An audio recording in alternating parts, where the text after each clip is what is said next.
As histórias de Davi nos mostra que não há coisas impossíveis para quem realmente segue e acredita em Deus. Pode até demorar, as batalhas podem parecer difíceis e até impossíveis de vencer, porém não há nada impossível para Deus. Hoje as lutas não são feitas com mortes e ferimentos como nos tempos bíblicos. A espada de hoje é a palavra de Deus. Aprenda a manejá-la, e você terá sucesso na vida. Davi é perseguido por Saul, e foge para as cavernas, em seguida se torna rei. Mig e Meg, histórias bíblicas. O rei Saul desviou-se do bom caminho, e Deus falou ao profeta Samuel: vá a Belém ungir o novo rei, será um dos filhos de Jessé.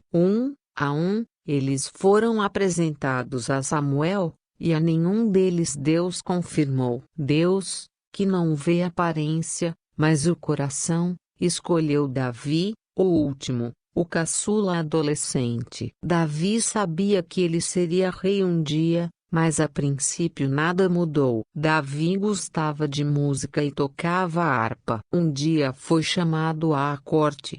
Mas que decepção! Ele deveria apenas tocar a harpa para o rei Saul, que sofria de crises de raiva e loucura. Chegou a guerra. Os filisteus ameaçavam Israel. Foi lá que o jovem Davi, ainda pastor, encontrou o gigante Golias, que diariamente ofendia os israelitas e seu Deus. Davi não aceitou isto, e com muita fé e coragem enfrentou o gigante e o venceu. Agora Davi ficou famoso, mas ainda não era rei. Saul convidou Davi para viver no palácio e assumir uma tropa de soldados. O Jonatas, filho de Saul e comandante-chefe de todo o exército, tornou-se o melhor amigo de Davi. Juntos, empreenderam muitas investidas contra os filisteus e saíram vitoriosos em todas elas. A fama de Davi só aumentava. Um dia, quando o rei e os soldados voltavam de uma batalha, as mulheres os receberam com cânticos e danças. Foram recebidos como heróis.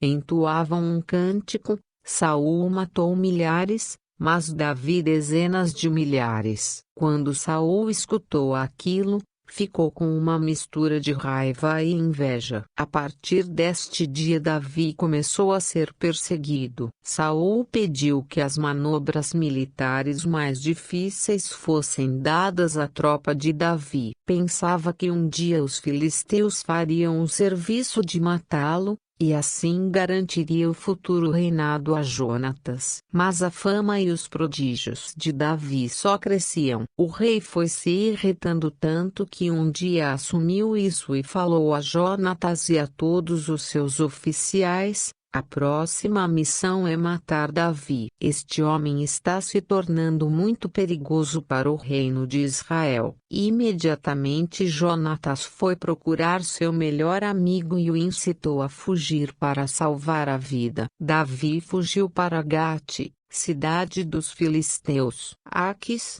seu rei, ficou sabendo e mandou prendê-lo. Quando os soldados chegaram, depararam-se com uma cena inusitada. Encontraram Davi babando, arranhando portas e grunhindo. Davi enganou os soldados fingindo-se de louco e escapou. Errante, chegou a uma caverna, conhecida como a Caverna de Adulão. Lá, juntaram-se a ele muitos homens que estavam em dificuldades, endividados e descontentes. Além de fugitivo, Davi havia se tornado o líder de um bando fora da lei. Viviam nos desertos, em lugares ermos e em território inimigo. Certo dia os homens de Davi estavam no fundo de outra caverna, conhecida como a Caverna dos Bodes Selvagens. O rei Saul, com 3.000 soldados, perseguiam a Davi e os seus homens. De repente Saul entrou na caverna. Todos ficaram em silêncio. Suspense. Saul agachou-se e foi fazer as suas necessidades. Esta é a hora da vingança.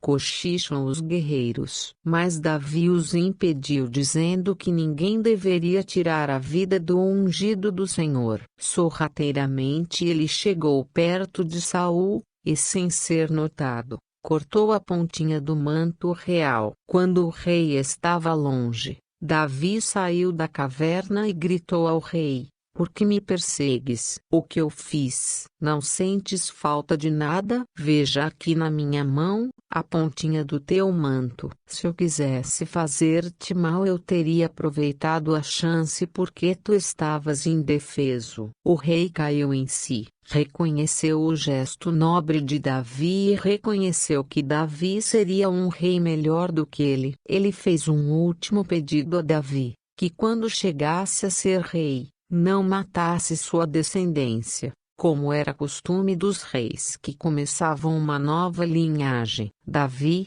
diante de todos, concordou. Um dia chegou a notícia de que Saul e Jonatas haviam morrido numa batalha. Davi chorou muito a morte do amigo Jonatas. Davi morava entre os filisteus, mas o povo foi lá buscá-lo para aclamá-lo rei. Foi uma jornada longa e sofrida, mas finalmente, aos 30 anos e experiente, Davi tornou-se rei de Israel.